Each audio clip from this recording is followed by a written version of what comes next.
വിവാഹം കഴിഞ്ഞ് ആദ്യമായിട്ട് അവരൊന്നിച്ച് പുറത്തു പോവുക. അതിനു മുമ്പ് കാറി കയറിയിരിക്കെ. കൽപ്പന ഇങ്ങോട്ട് ഇറങ്ങിക്കേ. തനിക്ക് ഹോസ്പിറ്റലിൽ പോണെങ്കിൽ ഞാൻ വേറെ വണ്ടി വിളിക്കാം. വണ്ടി വിളിക്കുകയും വേണ്ട, ഹോസ്പിറ്റലിൽ പോവുകയും വേണ്ട. ആവശ്യമില്ലാത്ത കാര്യങ്ങൾ ചെയ്തിട്ടല്ലേ. കൽപ്പന നിന്നോട് ഇറങ്ങാനാ പറഞ്ഞേ. ഞാൻ ഇറങ്ങില്ല. സൂര്യ, ഈ വണ്ടി എങ്ങോട്ടാ പോകുന്നതെന്ന് വെച്ചാ ഞാനും ചെറിയമ്മ അതിലുണ്ടാവും. അതിലൊരു മാറ്റവും ഇല്ല. ഇനിയിപ്പോ എന്ത് ചെയ്യൂടാ? ഓ, അതിനിപ്പോ എന്താ കുഴപ്പം ചേട്ടാ? അവരാ വണ്ടി തന്നെ ഇരുന്നോട്ടെ, നമ്മുടെ വണ്ടിയല്ലേ. അങ്ങനെ പറഞ്ഞു കൊടുക്കേ. പിന്നെ ഞാനിവിടെ ആദ്യം പോകുന്നതേ നമ്മുടെ ബുള്ളറ്റില്ല.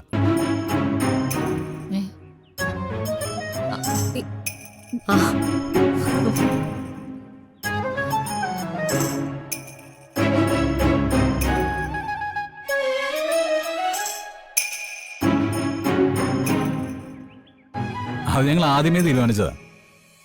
അതുകൊണ്ടല്ലേ ബുള്ളറ്റിന്റെ ചാവി എടുത്ത് പുറത്തിറങ്ങിയത്. ആ എന്നാ പിന്നെ മക്കള് പോയിട്ട് വാ. ഇവരിവിടെ കാറ് തന്നെ ഇരിക്കട്ടെ. ശരിയമ്മേ, ഏട്ടത്തി, അപ്പോ ഞങ്ങള് പോയിട്ട് വരാം.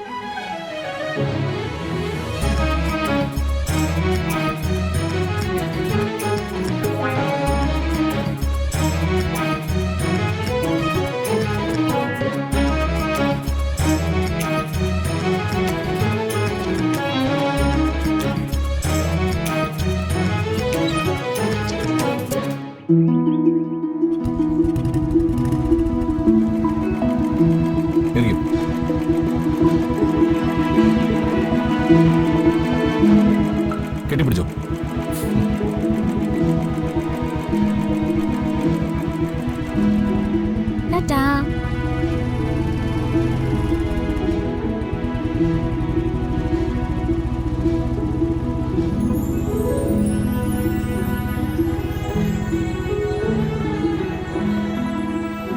കൽപ്പന ഞാനേ ചാവി എടുത്തോണ്ട് വരാം. നിങ്ങൾ എന്തായാലും ഹോസ്പിറ്റലിൽ പോയിട്ട് തിരിച്ചു വന്നാൽ മതി. അല്ല, ഇത്ര പെട്ടെന്ന് നിങ്ങളുടെ ചൊറിച്ചില് മാറിയോ? കഷ്ടം. രണ്ടുപേരും ഇതുകൊണ്ടൊന്നും നിർത്താൻ ഭാവമില്ലല്ലോ. മോളെ കൽപ്പനെ, അച്ഛൻ എപ്പോഴാ നിന്നെ പുറത്തിറക്കി വിടുകയെന്ന് എനിക്ക് പറയാൻ പറ്റില്ല കേട്ടോ.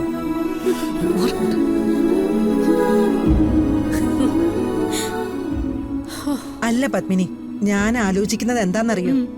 ഈ വരുണൻ രാധിക എവിടെയെങ്കിലും പോകുന്നതിന് ഇവരെന്തിനാ കൂട്ടുപോകുന്നത്? ഇവര് ചെന്നിട്ട് എന്ത് ചെയ്യാനാ?